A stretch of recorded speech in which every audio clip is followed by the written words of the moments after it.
Okay.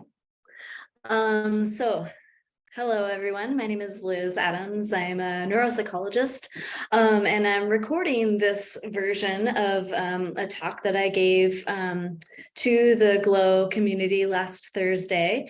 So today is May 2nd, and I'm doing a recorded version of this for those of you who couldn't make it to the live presentation. So welcome. And I'll kind of go over my introduction and then an overview of our talk today, and we'll just get right into it. So yeah, I'm a neuropsychologist. I've been practicing for 16 years. Prior to that, did a total of 8 years of training, including a PhD out in Los Angeles, and then a residency and a post-doctoral fellowship in neuropsychology in Chicago and Milwaukee, and then landed up here in Minnesota. And yeah, I've been here about 16 years. I'm the owner of a private practice called Minnesota Neuropsychology. We're located in St. Paul. Our office is right above the restaurant W.A. Frost. And in my private practice, we specialize in providing diagnostic assessments for ADHD in kids and adults, and also other learning differences such as dyslexia, dysgraphia, dyscalculia, and other aspects of neurodiversity. So I'm thrilled to be able to be with you today and present on the topic of ADHD. And the title of my talk is ADHD Symptoms, Superpowers, Self-Image, and Support. And what we're going to do together today is go over a definition. I'm going to give you a pretty clear definition of what ADHD is. I'm going to give you a historical perspective on the condition. I'm going to walk you through kind of some of the symptoms or lived experiences of ADHD in meaningful ways, kind of translatable ways to real life. We're going to do a little mini primer on the neuroscience or brain science behind executive functioning. And then we're going to talk about the superpowers that can come along with ADHD. I'm always very careful to say that ADHD itself is not a superpower. It is a clinical condition that causes significant challenges and difficulties in the daily lived experiences of people with the condition. But I like to say each of the symptoms of ADHD can have a flip side, which can be a superpower, and emphasizing the importance of kind of viewing things from that kind of perspective. Both can be true. And then we'll land on briefly talking about options for support in terms of supporting kids and adults with ADHD, and specifically middle school and high school age adolescents.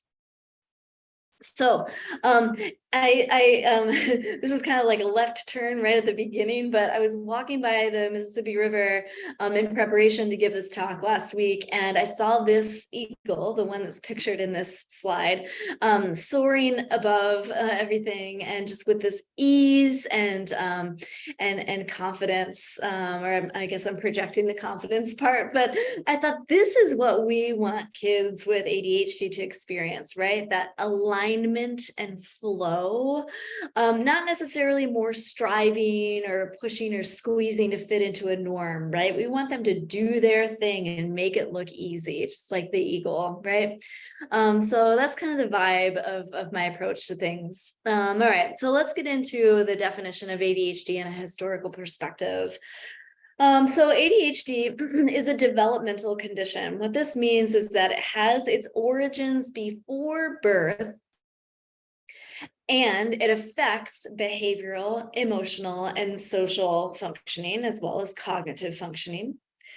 ADHD has a neurobiological origin. What this means is that ADHD brains, or the brains of people with ADHD, show observable anatomical and neurochemical differences.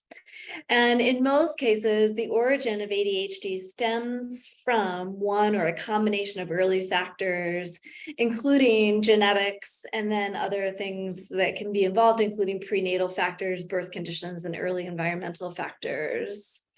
ADHD affects all areas of life, not just school. ADHD affects thinking, feeling, and behaving, and these things impact social functioning, sports, extracurricular activities, relationships, and then ultimately into adulthood, things like physical health, finances, and occupation. ADHD persists throughout the lifespan. It doesn't go away after school ends, right? And it's a commonly held belief, and it used to actually be thought that ADHD was only a childhood condition. But what we now know is that children with ADHD grow into adults with ADHD. It doesn't go away. Some of the symptoms may change, but the impairments in daily functioning related to executive function persist into adulthood. So in ADHD, we've got kind of two buckets of symptoms, I like to say. We've got the hyperactive impulsive symptoms as one bucket. These symptoms are hard to miss. These kids stand out in a crowd and can be tough to manage. They move a lot, they interrupt, they're noisy. So those hyperactive impulsive symptoms are usually like pretty prominently observable to the outside observer. The other bucket of symptoms in ADHD is the inattentive symptoms. These symptoms are easy to miss. This kid is quiet and appears to be listening, but she's really daydreaming. She maybe does one out of the three things that you ask, but never quite all three to completion. She might make careless mistakes. She might be forgetful, needing prompts and reminders to complete homework, distractible, things like that. The inattentive symptoms of ADHD are more internally experienced and often can go unrecognized. So if you are the parent of a middle school or high school student right now saying, oh, how did I miss it? Right? You're not alone. And you might have missed it because it's easy to miss, especially in these inattentive symptoms. Another thing is that some of the inattentive symptoms don't actually become known or even knowable until the demands for executive functioning increase in those middle school and high school years. Things like independence, multiple teachers and classrooms, keeping track of homework, physically keeping track of books and belongings and things like that, sports and sports equipment and all those things. So we've got the two buckets of symptoms, the obvious hyperactive, impulsive, and then the less prominent or less outwardly observable inattentive symptoms. All right, so just a little historical perspective on the condition of ADHD diagnostically. So in 1960 is when the original name or the original kind of condition was described. And at that point it was called literally hyperkinetic disorder of childhood. So there's a lot in this, right? First, hyperkinetic, meaning more movement than normal, right? Kinesis, that motor movement. So hyperkinetic disorder of childhood. It was a kid thing, okay? So it was really describing, it was actually describing a group of hyperactive school-age boys. And it was believed at that time that the condition only existed in boys, okay? Fast forward to about 1980 when the inattentive symptoms were added to the DSM or the diagnostic manual. And this is when we started to get more of an understanding as a field of those more internal experiences or aspects of ADHD, in addition to the more outwardly observable hyperactive aspects of the condition. Parenthetically, it wasn't until 1980 that the field started to recognize that this condition could also exist in girls, okay? However, it took a long time, even for the professionals in the field, to fully embrace and be open to this change. And really, it wasn't until the 1990s that the awareness of ADHD in girls and adults also started to grow. In the early 2000s, we started to see more clinical research, including the some really fresh and new results of some longitudinal research that was starting to come out at that time. And we started to see increased public awareness of ADHD in adolescents and adults. The first longitudinal study of people with ADHD started actually in Milwaukee at the Medical College of Wisconsin, and in the early 90s, kind of late 80s, early 90s. And the kids who started in that study, who were kids at that time, some of them started to kind of become adults in the early 2000s, and we started to have some of that really, like I said, that fresh and new information about the longitudinal progression of the condition that was brand new at that time. And that wasn't that long ago, right? And then around 2009, 2010, some of the pharmaceutical brand name medications started to become approved for use in adults with ADHD. And so that's kind of where we are today. But, you know, the public perception, the change in public perception is slow by nature.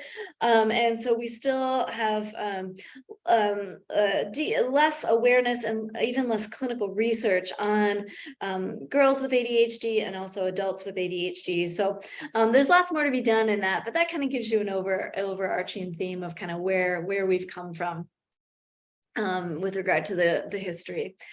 So as we look further into some of the symptoms of ADHD, it's important to keep in mind that ADHD, like most of the psychiatric diagnoses, is a disorder of dimension, not dichotomy. So we're talking about human behavior, right? Which is not black and white. It's a complex thing. So in ADHD, we have to think about dimension, not dichotomy. Here's why. The symptoms of ADHD are experienced here and there by most humans at some time.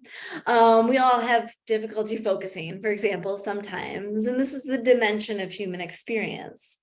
The point at which the symptoms become a diagnosis is when they form a pattern, which is chronic or long-standing and consistent across multiple settings and causes impairment in daily functioning. Okay, so it is a yes/no thing at some point, but there's a lot of a continuum around the symptoms of ADHD and how they might look in one individual versus another. So now I'm going to dive a little bit more into the different ways that ADHD symptoms can show up in a way that's meaningful and translatable to everyday life.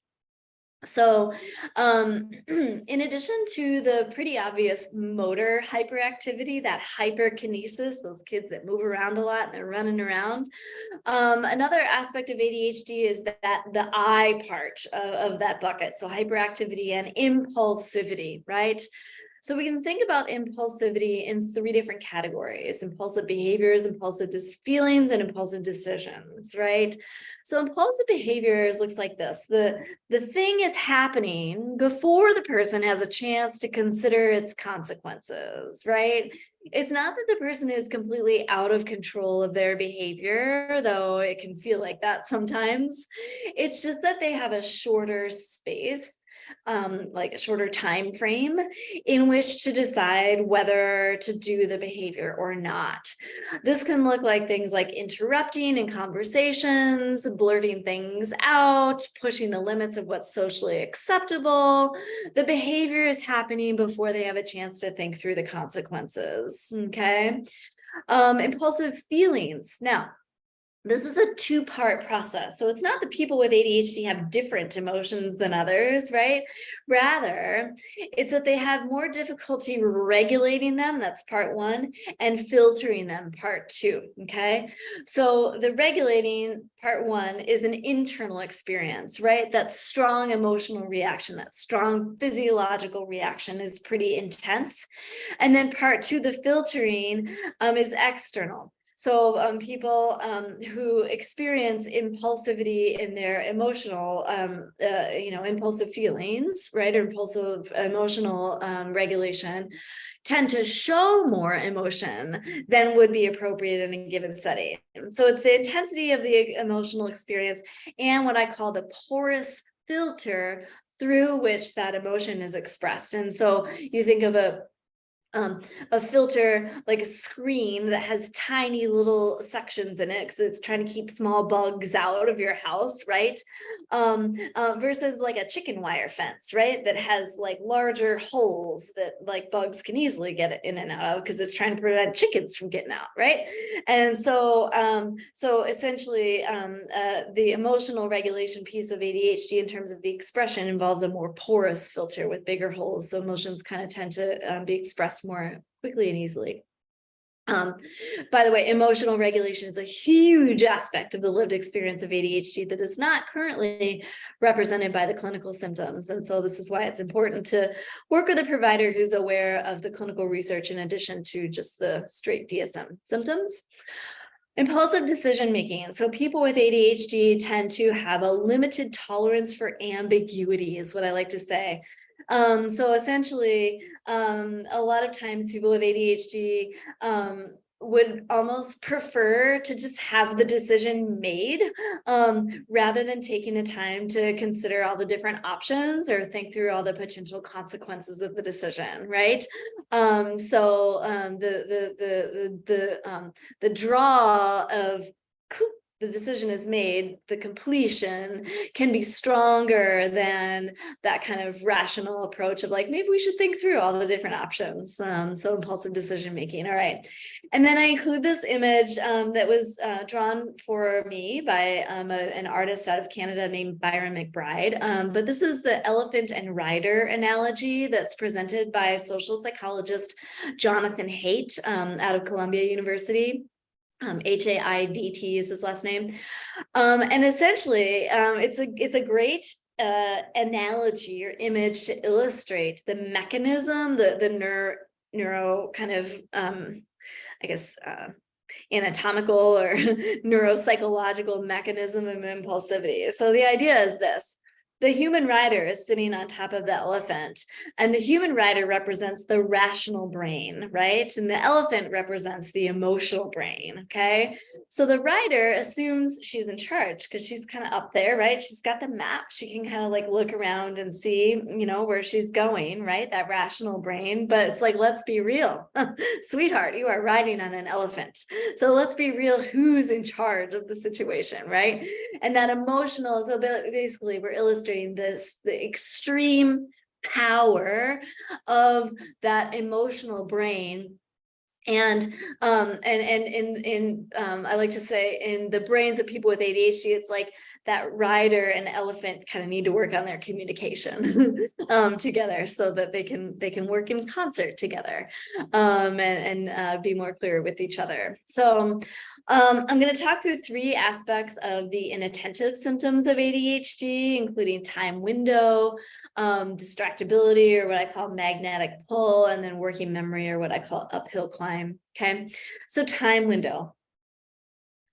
The time window is the point at which a future event becomes relevant in guiding present behavior. So everyone has a different time window. The person with ADHD has a shorter than normal time window. So if a task is due for completion outside of that time window, it's difficult for that person to muster up the motivation to start it, right?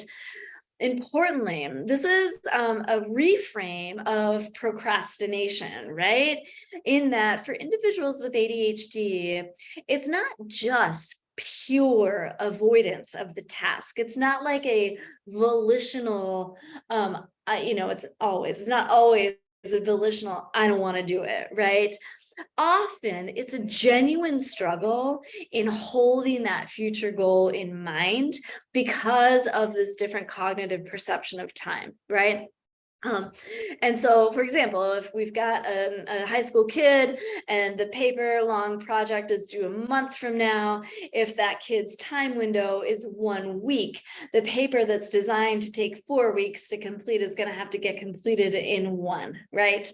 So thinking of procrastination more as a cognitive perception of time than a volitional avoidance can be a helpful reframe, an empowering reframe. Okay.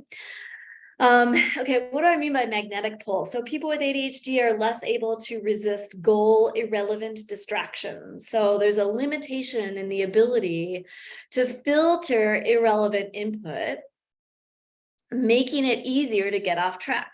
So you heard me say kind of 2 parts to that, right? Filtering the irrelevant input. So you're focused on a task and you get some input, the phone dings, or, a squirrel is outside the window, or, the dog comes in the house or something like that. Some goal irrelevant input happens. And the ADHD brain has difficulty filtering that out. So the input comes in, right?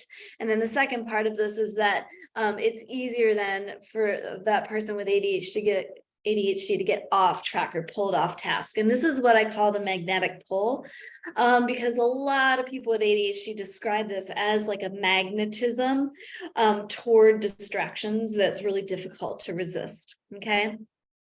And then there's the double whammy. So people with ADHD oftentimes struggle with working memory, which makes it difficult for them to return to the task after having been distracted. So after the magnetic pull of the distraction wins out, it can be a steep uphill climb back to focus. It becomes more and more difficult to reorient one's attention toward the task at hand. Okay. So in summary of this stuff, just one comment. It's important to note that it's not to be concluded in any way that individuals with ADHD are incapable of surmounting these challenges. Executive functions are skills that can be learned and practiced over time, right? Rather, it's that ADHD brains and people with ADHD face greater than typical obstacles, which require greater than typical effort to complete tasks, which might be viewed by neurotypical brains or people as being basic or simple. So this is not about an inability, it's about a need to bolster and support executive function skills more so, okay? All right, so focus is a wave. That's kind of my own little phrasing to describe this. So there's a common misconception, which is actually built into the name ADHD, that ADHD involves a deficit of attention. And this idea that people with ADHD are kind of walking around like zombies, never able to focus on anything, is very much not true. All humans experience variations in attention and focus. So think of focus as a wave, right? We tend to use language around focus that's more dichotomous, like I can focus or I can't focus, or I have focus or I don't have focus, or having a deficit of attention, kind of more dichotomous, right?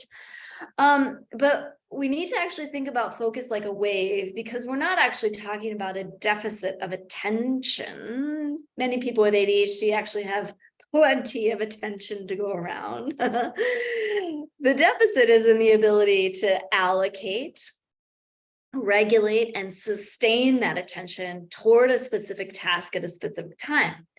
So if we think about focus as a wave that has ups and downs for everyone, focus for people with ADHD, the wave of focus has a higher amplitude, where the highs are high, that hyper focus mode, and the lows are low. Like you can't even imagine putting the dishes into the dishwasher, right? So the wave of ADHD, of brains, of focus and brains with ADHD has higher amplitude, higher highs and lower lows. It's still a wave, but it's just a broader kind of spectrum. So just a perspective change suggestion. The term ADHD is outdated and misleading, and might be changed sometime in the future. This process is slow, but here are some names that some of the leading researchers are proposing. Dr. Russell Barkley, who is kind of my favorite teacher in the field of ADHD, is proposing the name executive function deficit disorder. Again, referring to this idea that this is not a deficit of attention, but a deficit in the executive functions that manage attention, right? And then Ed Hallowell and John Rady, two of the original kind of psychiatric practitioners and researchers, authors in the field, are proposing a term that I love, which is the acronym VAST, which stands for Variable Attention Stimulus Trait, kind of getting this idea, getting at this idea that it's really the variability or that wave of attention that's the issue, and also using a word like trait instead of disorder. There's a lot of pros and cons to each of these, which I won't get into, but I do believe that we do need to continue calling the clinical condition a disorder because it really causes a lot of impairment and needs to be named that. But there are lots of aspects to the condition that are traits, and I think that's a really empowering way to think about things. So anyways, those are just kind of beacons of where the field might be going in the future in terms of naming this condition. So here's what's beautiful. Like all human behavior, the story of ADHD has biology behind it, right? So let's look into the origins or the brain science behind some of the symptoms of ADHD. So first of all, we have to start by talking about executive function. So the most basic definition of executive function is the ability to hold a future goal in mind and direct one's present behavior toward the attainment of that future goal, right? So there's a lot to unpack here. I actually teach a 4-week course on this about this very definition, but basically it's that kind of very two-part thing, holding the future goal and then directing one's present behavior toward that future goal. So that's executive functioning, broadly speaking. So I'm going to kind of zip us through this very complicated image here that comes from a research group out of France, kind of an infographic depicting what we know about the executive function networks in the brain. So as you can see here, the executive function network is complex. And so with the kind of frontal lobe, the part kind of on the left of the picture is the frontal lobe with that little ellipsis oval shaped thing that's green, representing kind of the prefrontal cortex, and then from that stemming these lines that have 2 arrows on each side, and so representing the bi-directional relationship between the prefrontal cortex and the various aspects of the brain with which it communicates. So these lines represent complex networks of white matter tracks or ropes of fibers, I like to say, that allow these parts of the brain to communicate with each other. This framework helps to highlight both the heterogeneity of executive function, meaning why some people with ADHD might experience more of a certain symptom than the other, and vice versa. And this framework also helps us to kind of get into a compassionate mindset about ADHD too. I always think that biology really allows for a little bit of compassion, because it's kind of like, it just kind of is what it is, right? Thinking about things kind of from that physiological perspective. That's not to say that these things can't improve and grow over time, because we know that brains do change, and that we see physiological changes in response to learning. But kind of this gives us a perspective on that. So there's 5 main circuits that are depicted here. The frontocerebellar circuit, that coordinates timing of behavior. One of the main deficits or struggles in the lived experience of ADHD is time management, which involves the cognitive perception of time, including estimation and prediction of time, and then also the behavioral aspect of time and relationship to time. Like I always like to ask people, what's your relationship to time? Including things like allocating time, and managing time, meaning what things do you do when, the order of things. Okay, so the frontocerebellar circuit coordinates timing. The frontal basal ganglia circuit coordinates behavior and attention, literally what our body does in the moment. So the basal ganglia is the motor circuit, or the motor center of the brain, and so many researchers have implicated this circuit in the hyperactive and impulsive behavioral aspects of ADHD. The frontal striatal circuit is the organization circuit. Okay, so this is where working memory tends to happen. So working memory is this cognitive process of holding things in mind in order to guide our behavior, right? Or what we think guides what we do. Okay. There's a lot more to say on working memory, but we'll just leave it there for now. The frontal parietal circuit is a really interesting circuit. The whole parietal lobe is a very interesting area of the brain that has a lot yet to be learned about it. But we know that this circuit is primarily involved in self-awareness and self-monitoring and self-regulation. So who am I and what am I doing? And then the frontal striatal limbic circuit. So the limbic system of the brain, kind of deep in the brain, is the center of emotional processing in the brain. Some people call this the alligator brain or the old brain. And this circuit helps to really illustrate the classic kind of psychology 101, right? That thinking predicts emotions, predicts behavior, and then that cycle repeats itself. So what we think impacts how we feel, and what we feel then creates behavioral responses. And so this circuit can also be thought of as the motivational circuit. And so highlighting the importance of connecting up the planning aspects of the to-do list with meaning or emotion or reward. Okay, and or reward. All right, I'm going to describe, we got two more biology things to talk about. One of them is called the default mode network, and I'm going to describe that. And then the second one is hormones, and that'll wrap the science portion of this little mini seminar. All right, so have you ever sat down or seen your adolescent sit down at the computer with the intention to do this, right? Sit and focus, get something done. And this happens in your mind or in their mind, right?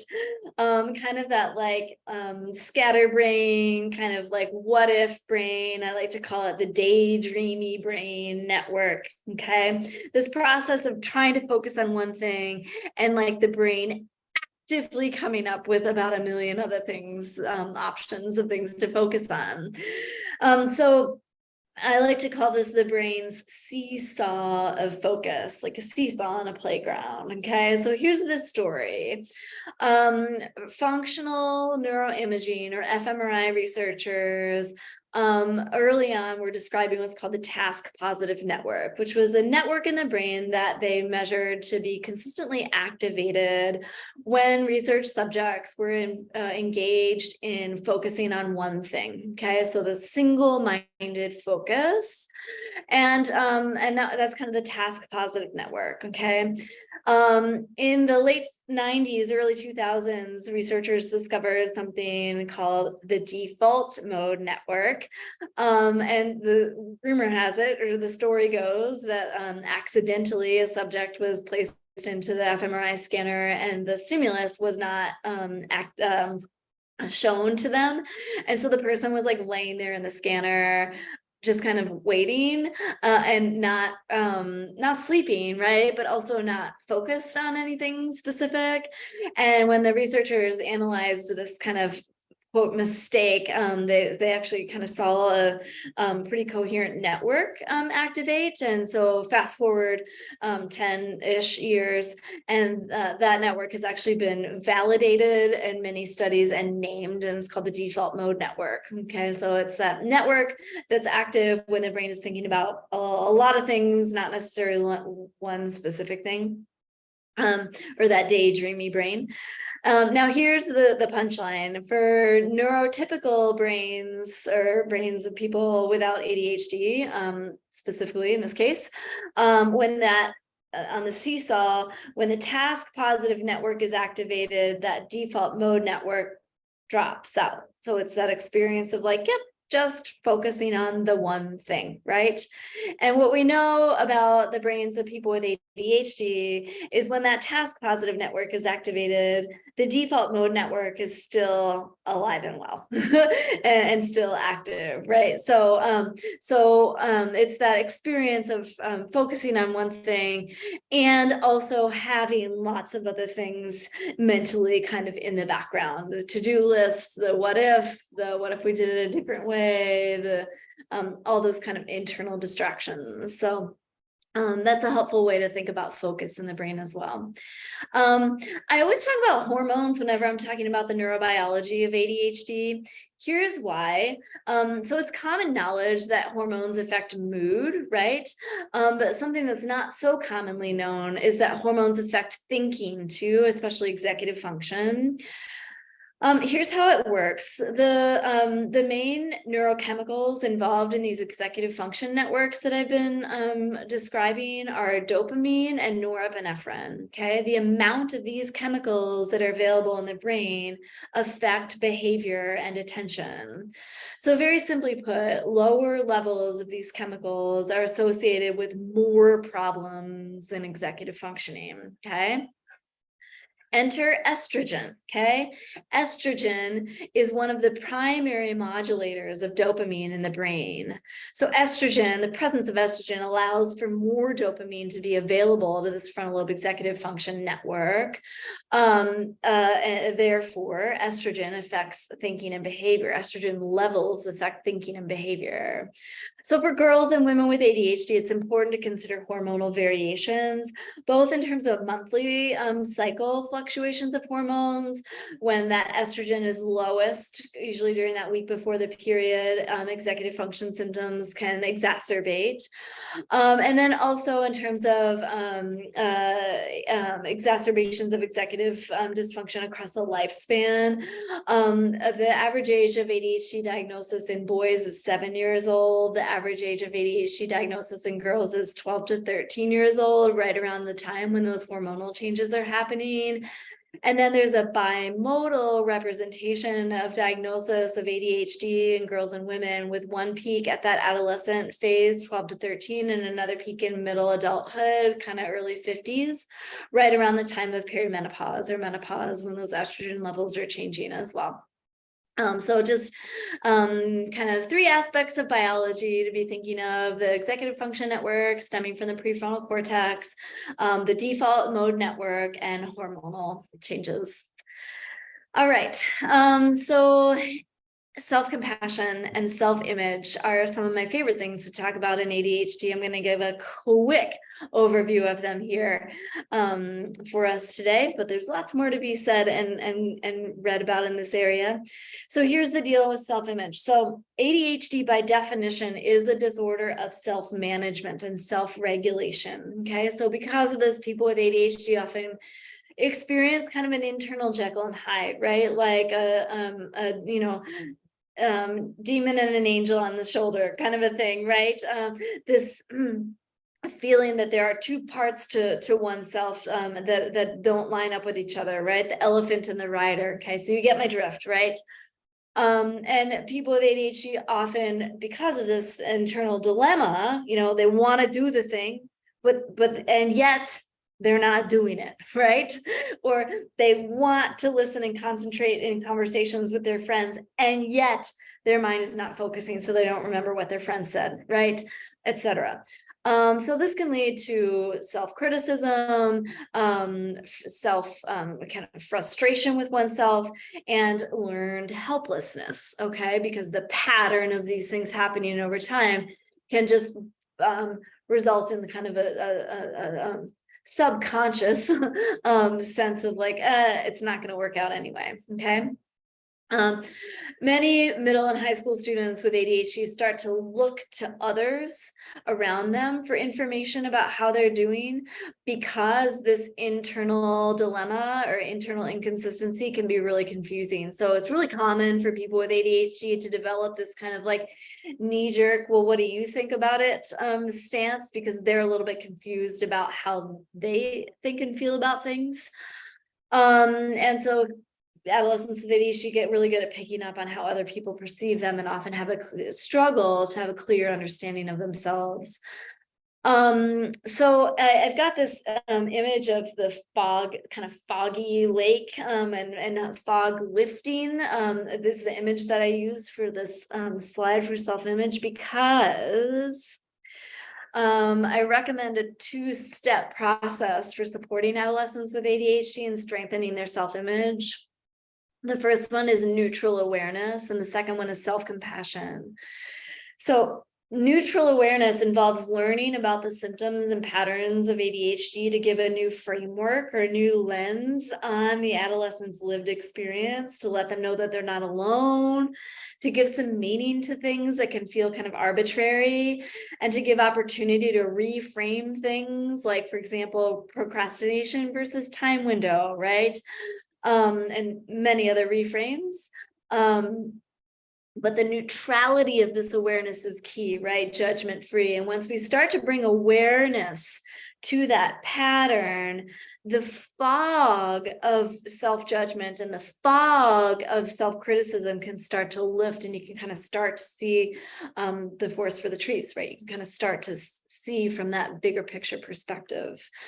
The second piece I encourage in terms of strengthening self-image is self-compassion. Okay, so self-compassion is actually now like a formal, official, well-researched term and concept that has well-documented scientific literature behind it. Psychologist Kristen Neff, Dr. Kristen Neff out of UCLA is the main researcher who's kind of done most of the research and writing in this area. She's done a lot of amazing work, and I encourage you to look up her stuff, Kristen Neff. So she describes self-compassion as a three-part process, and I've got kind of images here to depict that. One, mindfulness or neutral awareness, neutral observation of the present moment, neutral observation of one's experiences. Two, common human identity, so recognizing that suffering and struggling is an inevitable part of life for all humans. So recognizing that even in the moment of the struggle or the suffering, that individual is not alone. And then the third part is self-kindness, and this is a practice of a warm and understanding approach to oneself. That when I kind of lead people through this, that warm and understanding approach actually starts with self-talk and self-image and the words that we use to describe our experiences. So anyway, so that is self-compassion. A lot of adolescents with ADHD can develop shame around their symptoms and experiences. This tends to create a hiding tendency and that internal division. Self-compassion promotes clarity and resilience. And then this is what ultimately leads to creativity and generativity. I'm going to lead us through a few of the superpowers of ADHD. Again, I'm going to repeat this in case, as I said at the beginning, but I do not encourage the idea that ADHD itself is a superpower. Okay, so ADHD is a clinical condition that causes significant struggle and impairment in daily functioning by definition. Okay, but what happens is, because of human beings and how amazing and resilient they are, the lived experience of living life and interacting with the world with the symptoms of ADHD can actually create or coexist with superpowers. So I like to think of each symptom of ADHD can have a flip side, which can be a superpower, and kind of encouraging adolescents with ADHD to grow into their most authentic selves and find that place of alignment, right? Through acknowledging the superpowers in addition to the challenges or symptoms. So I'm going to talk through, I think, 4 or 5 of these today, and then we'll wrap up with support. So low tolerance for tedium, right? People with ADHD have a low tolerance for tedium. But this deficit is actually the mother of ingenuity and invention, right? So to the adolescent with ADHD, the penalty of having to sit for long days and do something boring is much worse than the risk of failure at trying something new. This is what will drive them to discovery. People with ADHD may struggle with the details and tasks that seem easy to others. Meanwhile, their brains are conjuring up visions of innovation and forward progress. The big feels, so the intense emotions experienced by the adolescent with ADHD can cause problems for them in their daily life and their relationships. And those same emotions can act as a portal or an opening into a part of their world that they wouldn't otherwise have had access to without that feeling state or that emotional state. So we want adolescents with ADHD to do both, right? We want to encourage them to practice their capabilities and hone their skills in emotion regulation, while at the same time encouraging exploration and acceptance of some of those emotional intensities, giving space for curiosity around that. Curiosity, speaking of, so the ADHD brain is hungry for novelty and dynamic activity. It craves new ideas, new concepts, new experiences. Adolescents with ADHD often intuitively perceive connections that are not appreciated by others. They often enjoy taking that bird's eye view perspective on things and asking the what if questions. And those what if questions are the things that move our world forward, right? People with ADHD sometimes have a need for movement in and exploration. We really, again, it's that both and, right? Encouraging the honing of the skill of stillness, right? The skill of stillness. So encouraging that and encouraging them to go explore, report back on what they find, because we know that the things that are discovered outside of the boundaries of what's prescribed are often the most profound. And then finally, charisma, social influence. So for the adolescent with ADHD, oftentimes, not always, right, but oftentimes their flexibility, curiosity, openness to experience might make them really want to learn more about lots of different people. They might be more willing to say things that others might not say, for better or for worse. And they tend to be kind of sometimes socially sensitive or perceptive to the needs of those around them. These are all leadership qualities, right?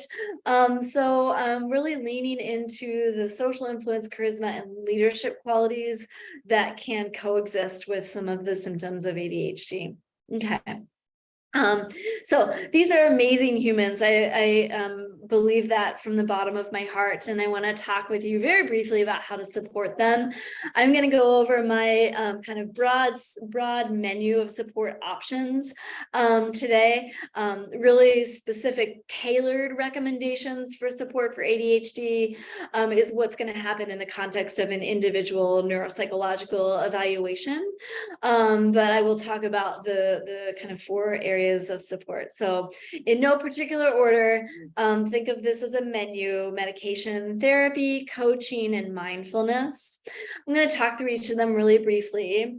So the medications that are used to treat ADHD typically increase the availability of dopamine and or norepinephrine within the frontal lobe circuits, and they enhance the ability to focus and filter out distractions.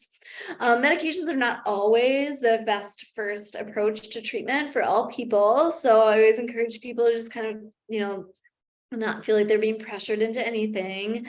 And medications are rarely effective in isolation without some aspects of these other supports to bolster the skills of executive functioning. So therapy, there's kind of 2 ways to think about therapy in ADHD. One is management of symptoms, and the other is emotional and social support. It doesn't necessarily mean that it has to be 2 separate therapists doing that, but kind of thinking of it as 2 kind of parts of a process that can be helpful. So the behavior management therapy approach would involve building a system of increasing the frequency of positive rewards and creating an earning privileges economy to provide that external structure and support in the context of executive function challenges. And then the social and emotional support is a hugely important aspect of treatment for ADHD because of the very common comorbidities of ADHD, which we have not had time to talk about today, but things like anxiety, depression, obsessive compulsive disorder, oppositional defiant disorder, and eating disorders.